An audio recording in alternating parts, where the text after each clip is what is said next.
Hey guys, I'm going to get you to tag along with me today as I take a little road trip.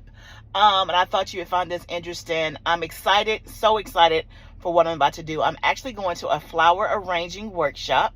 You guys know that I love flowers, and I've always wanted to actually go to a class or a workshop or something about how to really arrange flowers. I mean, I put them in there, they look pretty just because the flowers are pretty, but I don't know what I'm doing. So I figured I would go and find out. And it's so interesting because I found this person. I was on somebody's Instagram that I follow and they tagged this person, and I just happened to look at their page. I was like, oh man, they got homesteading stuff. I like it.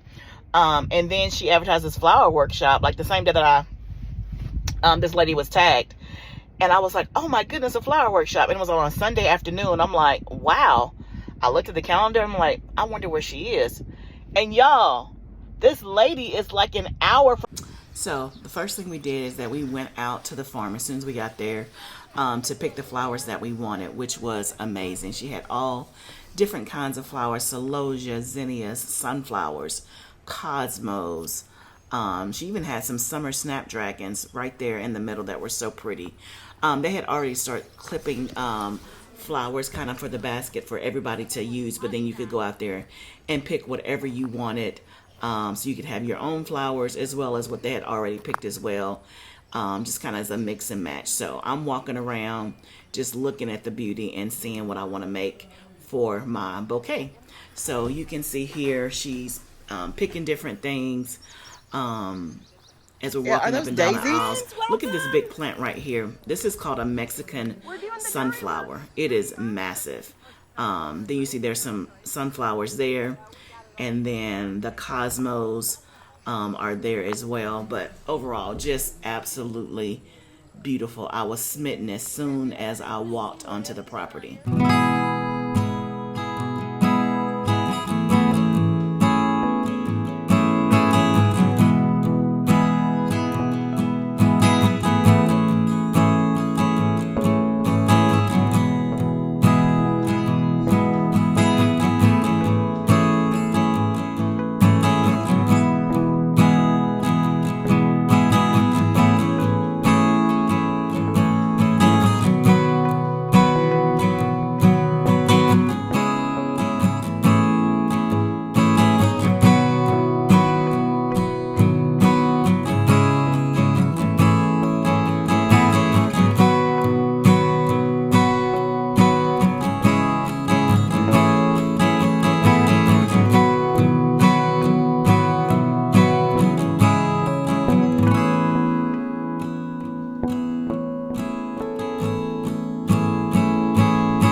Flower tape? This is just waterproof floral tape.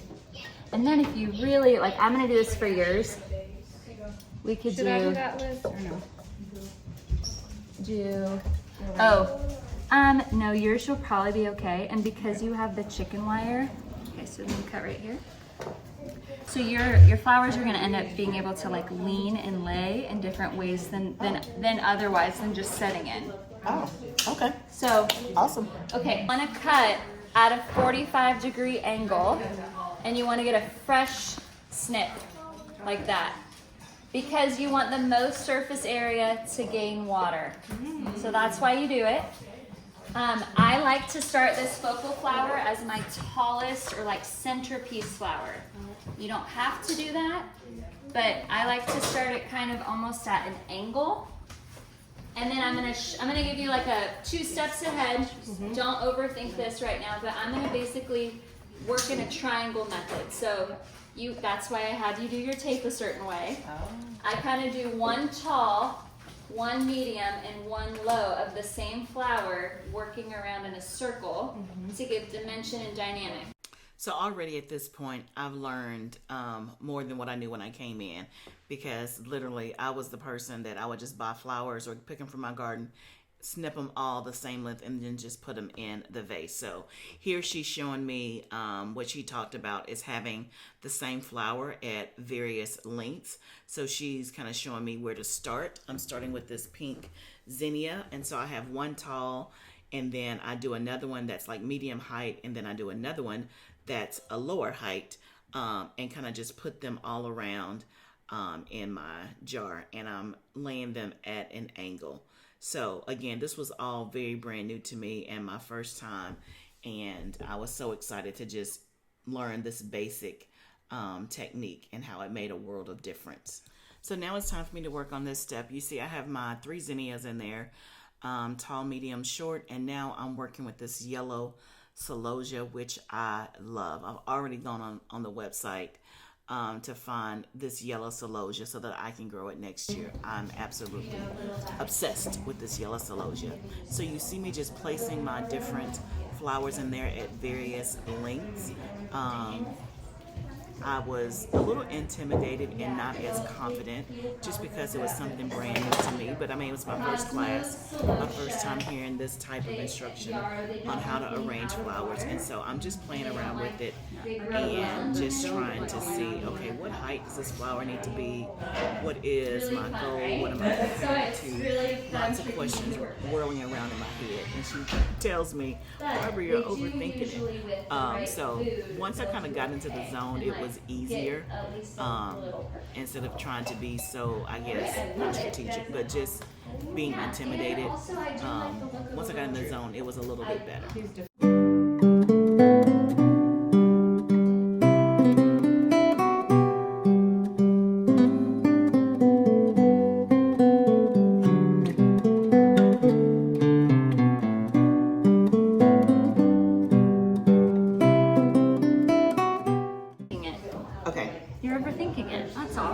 It's not turning the way I want it to turn. I know. Okay. That Okay. they can be a pain in the butt. What am I doing? Okay. I love yarrow. I feel like it's a great filler. So I'm gonna.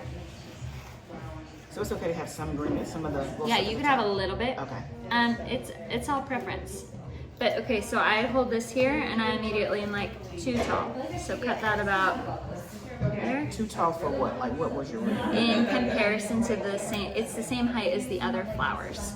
So you want, in order to have dimension and like depth, you want everything to be, see like how now that complements a little bit more. Okay.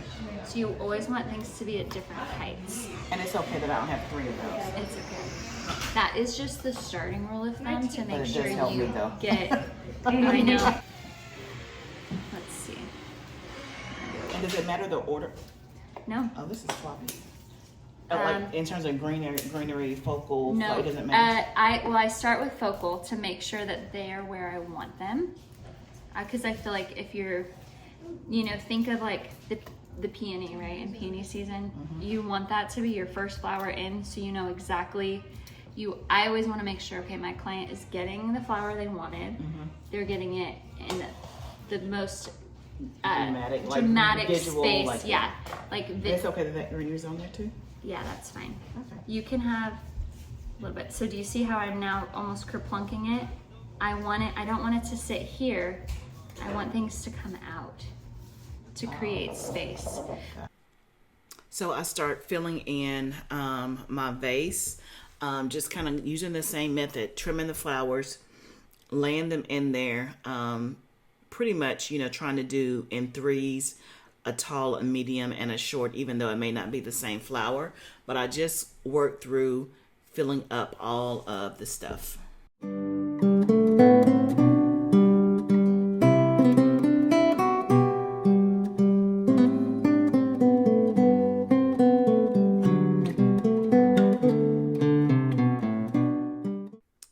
By now, I'm more in a creative space. It was really just easy breezy, stress relaxing. I don't consider myself a highly creative person, but I certainly enjoyed doing this. I can't wait to go back home and get flowers out of my own garden and do this again by myself without, 15 other ladies with me that's all trying it new for the first time as well. So you just see me, I'm kind of in my zone now, just adding different things as I go, taking things out, putting things in. I even ran out of flowers and went and got me some more from the farm to get what I needed. And here she is. Here's my final bouquet. I think she is so dreamy. I love her. I absolutely love her. And I absolutely love the class. I'm so glad I did this. I love flowers anyway, but being able to know how to arrange them beautifully, it just sparked something in me. Y'all, just remember, gardening is a journey. Let's grow together. And if you find yourself wanting to learn a new skill, go for it. I'll see you next time, friend.